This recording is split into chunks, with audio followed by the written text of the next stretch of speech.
Joseph Shaw, welcome to Gardone. This is your first time? It is indeed, yes. Okay, that's why I'm curious. You're a professor at Oxford University? A fellow. In an Oxford college. Tell the Yanks back home what that means. Well, we use the word professor only in a more restricted way than in America, so we don't have assistant and associate professors in the same way. But I am a fellow, I'm a member of the faculty, and I teach philosophy.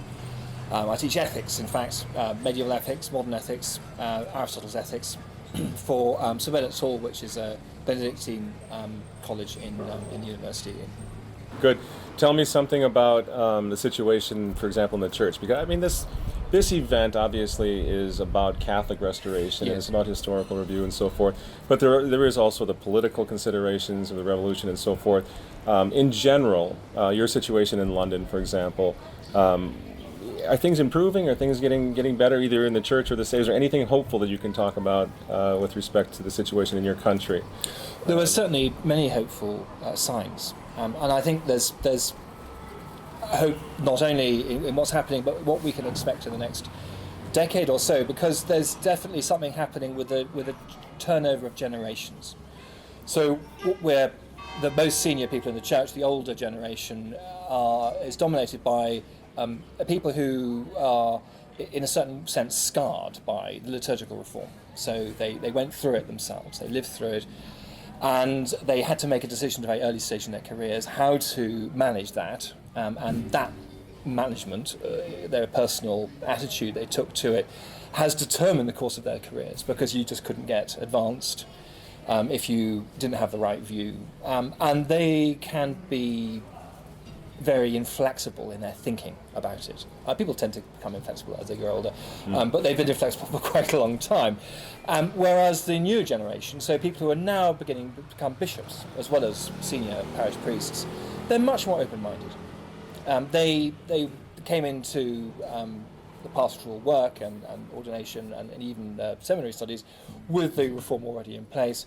They spent their formative years talking about the problems of reform and the difficulties, the opportunities and problems, and they're open-minded about possible solutions, possible ways forward. And those people now, as I say, the younger of our bishops, are open to all sorts of things. They're open to see, for example, the traditional institutes in their own diocese.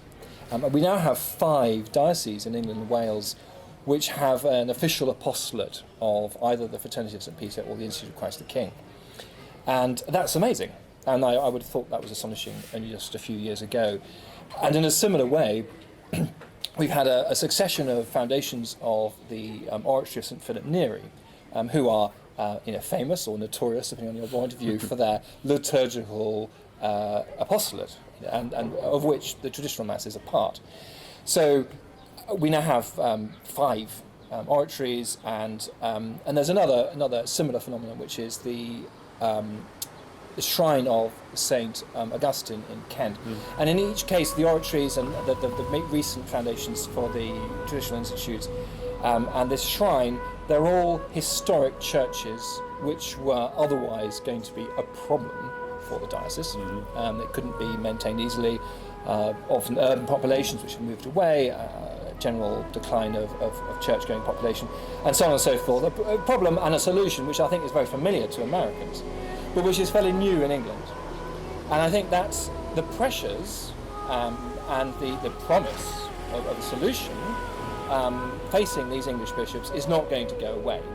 And we have more open-minded bishops coming up through the system.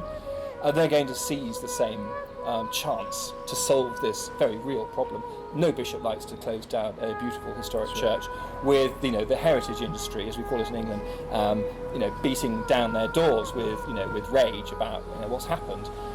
It's always traumatic and difficult. They want to avoid that from a purely pragmatic point of view. But also there is this ideological openness now.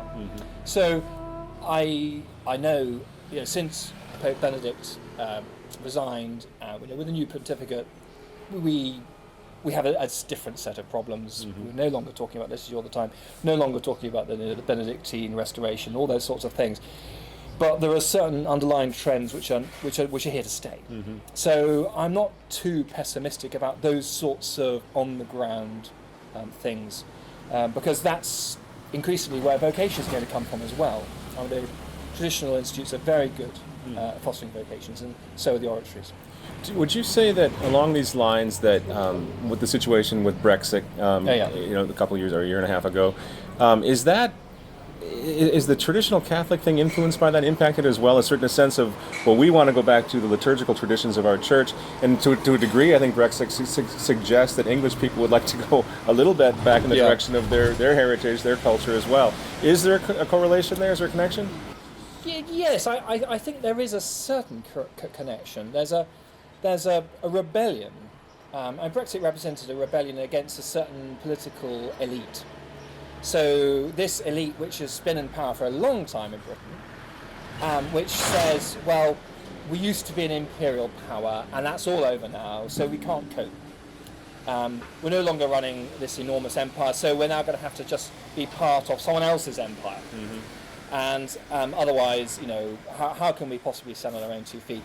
And in order to do that, we have to make every kind of sacrifice all our traditions, our independence, the colour of our passports, and the next thing, who knows, the currency and so on. And people have been pretty unhappy about this all along, and I think that there have been many moments when, if you'd had a referendum, a genuinely open referendum, people would have voted to leave. Mm-hmm. And they used all kinds of tricks in order to stop that happening and to keep the show on the road. And then finally, there's this, it's broken through. It's broken through for complicated and sometimes very short-term reasons. It was just a kind of moment when it became politically inevitable to have the referendum, and there is something a little bit. There is certainly a parallel with the kind of the elite in the church, which sees, well, the glory days of the church is over. So we now have to content ourselves with being, part of this pluralistic sort of zoo. And people can come and look at us through the bars of the cage. Mm-hmm. And we have to be happy about that and make the best of it. And whatever we do, we mustn't try to evangelize. We mustn't try to claim to be correct about anything. We just have to accept the fact that our churches are emptying, and we just have to pack up. Right. Just like there was this. I think it's in the decolonialization. Had had all sorts of effects on the colonies, but it had an odd effect on Britain as well, which is a sort of mindset of packing up, closing down, ending, the great, wonderful project. That's all over now. And I think that's a kind of mindset which some of the older generation of bishops and some of the bishops who've recently retired, it's a somewhat similar mindset. They're the same generation of men. Yes, my job as a bishop is to close down parishes. My job as a colonial administrator is to bring the colonial administration to an end. Sounds like yes, Prime Minister. Hey, well, it is. It's exactly that's the kind of that captures it. Of course, that moment in the 70s and 80s where Sir Humphrey was saying, well, this is inevitable. We just have to make the best of it, and we're all frightfully civilised and kind of having a nice cup of tea. But actually, it's the end of Britain. It's the end of the church. So you also work with the Traditional Latin Mass Society. Yes. Latin Mass Society. Well, just give us a little bit of background on that. That's been around for a long time. That's the premier traditional group in London. Yeah, I understand. It covers all of England and Wales, so it's a national organisation, and it was founded in 1965. So even before the Novus Ordo came out, we were worried about the reforms, and of course that was the same time that the International Univirtue Federation was founded, and we were a founding member of that. So in Britain and in continental Europe and all over, there was this concern, and we were fortunate in England to get through the good offices of the then Cardinal Heenan an indult to have public masses in the traditional form. So-called Agatha Christie. The Agatha Christie, okay, My predecessors in the Latin Mass Society got together this petition saying it should be preserved, if only as a cultural artifact. I think it was an interesting angle to take, because obviously in Rome everyone was convinced, at least officially, that this wonderful new Mass was going to be wonderful, and pastorally effective. So there was no good saying to them at that point in history, this is a kind of a pastoral disaster and we want this for pastoral reasons. So you have to come up with a different argument. So, well, find Agatha Christie and Yehudi Menuhin and the editor of the Times newspaper and a couple of Anglican bishops and members of Parliament from the three main parties and all sorts of radio presenters and artists and everyone you can think of like that, not necessarily Catholics. Agatha Christie was not a Catholic. They're saying, don't destroy this cultural artifact. Well, maybe the Pope will listen to that. And the story, which I don't know whether it's really true, but the story is that Pope Paul VI looked at this list of illustrious names and he was an Agatha Christie fan. So he thought, oh, well, maybe it is worth taking I hope it's true. I like it. I hope it's true. Well, good. So he said... he told Bugnini to make it happen. So it's Bugnini's signature on this so-called English Indult. It wasn't just for England, the request, but the response was just for England, England and Wales. So we had, so the Latin Mass Society from then on, this is 1971, was in the business of seeking permissions.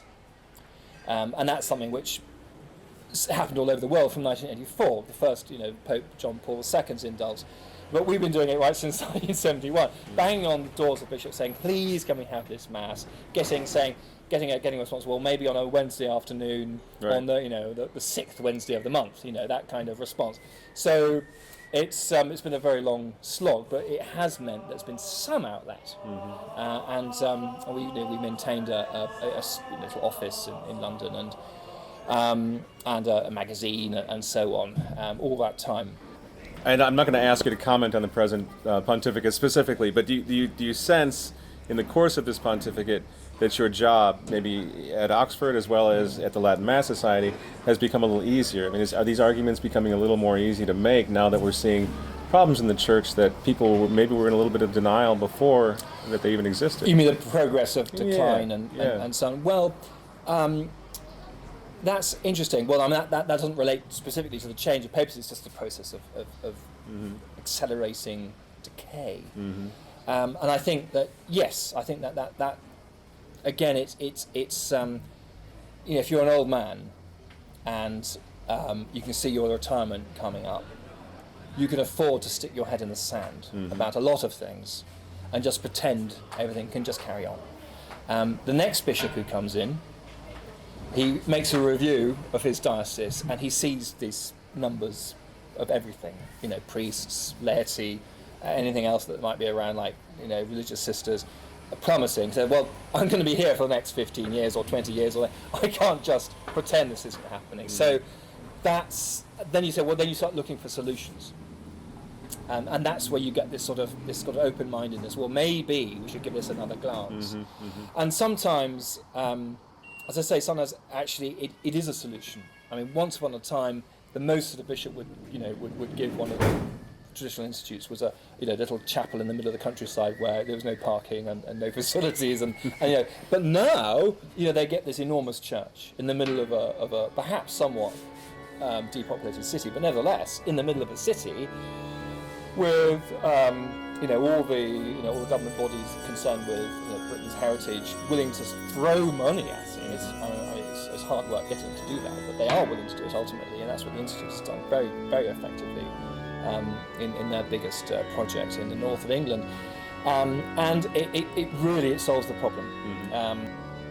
And looking in a broader way, where are the vocations coming from? Well, we're getting an awful lot of vocations in England and Wales to the most traditional institutes like the oratories, and the Fraternities of Peter has been extraordinarily successful in getting vocations. And that's obviously also, I mean, if you're really, really down in priest numbers, then that starts making a difference. And the flip side, unfortunately, is that in some of the dioceses where the priests are very overstretched, then priests who had previously said an extra mass on a Sunday in the traditional rite can no longer do it because they're saying 4 different masses already in 4 different churches. So that's difficult.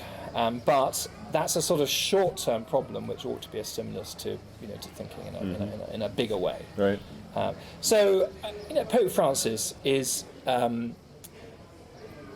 presenting a whole lot of different issues for the Church. So I say not focused on the liturgical issue, but the curious thing about all that is that although a lot of what he's been doing and saying, you might historically, that kind of thing, that kind of talk, that kind of project has been correlated with a great suspicion of traditional mass. That doesn't seem to be the case with him.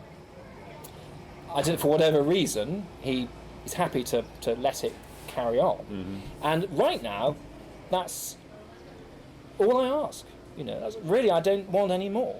I suppose it'd be nice to have the kind of be promoted by the Pope, like we were under Pope Benedict in a certain way. Although, we must remember, Pope Benedict never summoned up the courage to celebrate the Mass as Pope. So, but actually, benign neglect is fine. Absolutely fine. Bring it on. Let's have 100 years of benign neglect. I'd settle for that, sure. The mass situation will take care of itself. It's just growing all the time. Yes. It's a youth movement, so if they leave us alone, Yes. that's great. Now, I asked you for 5 minutes of your time, and I'm enjoying listening to you so much. Before the second to last question, it has to do with your family, because a lot of people are, they're nervous or apprehensive about the situation in the world, and having a lot of kids can be intimidating. And I notice everyone's been struck by your 7 children. They're beautiful. They're all over the place, but they're really well behaved. Just say something about that, about just openness to big family in 2017. All the problems. Yes. I mean, I think it's an interesting question. This big family thing and why people stopped having children. I have a personal theory, which is not based on any kind of clever analysis or statistics or anything, which is that people stop having children or have very small children if they don't have anything to pass on to their children. And I base this on a very unscientific observation of certain communities I have some experience of where the culture has disintegrated. And I'm thinking of people like in the West Highlands of Scotland. So after the clearances and then after the collapse of the sporting estates, which maintained a certain level of employment, the culture of the Gaelic culture, Gaelic speakers and all the things they used to do, the dancing and the music and the language and the churches, Protestant and Catholic, which had their own distinct character, it's all mostly gone. It collapsed. And I think that the people that I knew as a child who came from that background, obviously it was a very depressing situation to be in. What you'd come into the world with, what you'd been brought up into, was no longer there. That you had nothing to pass on. And oddly enough, there was a whole lot of them that we knew who were unmarried.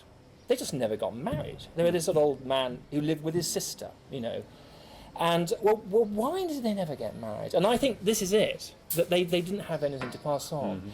And I think in a more general, less acute sense way, the modern world is like that. The whole of the Western world is like that.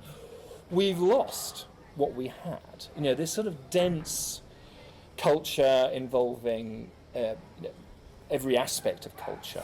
The songs that you sing and the stories that you tell and the things that you pass on to your children yourself, it's gone.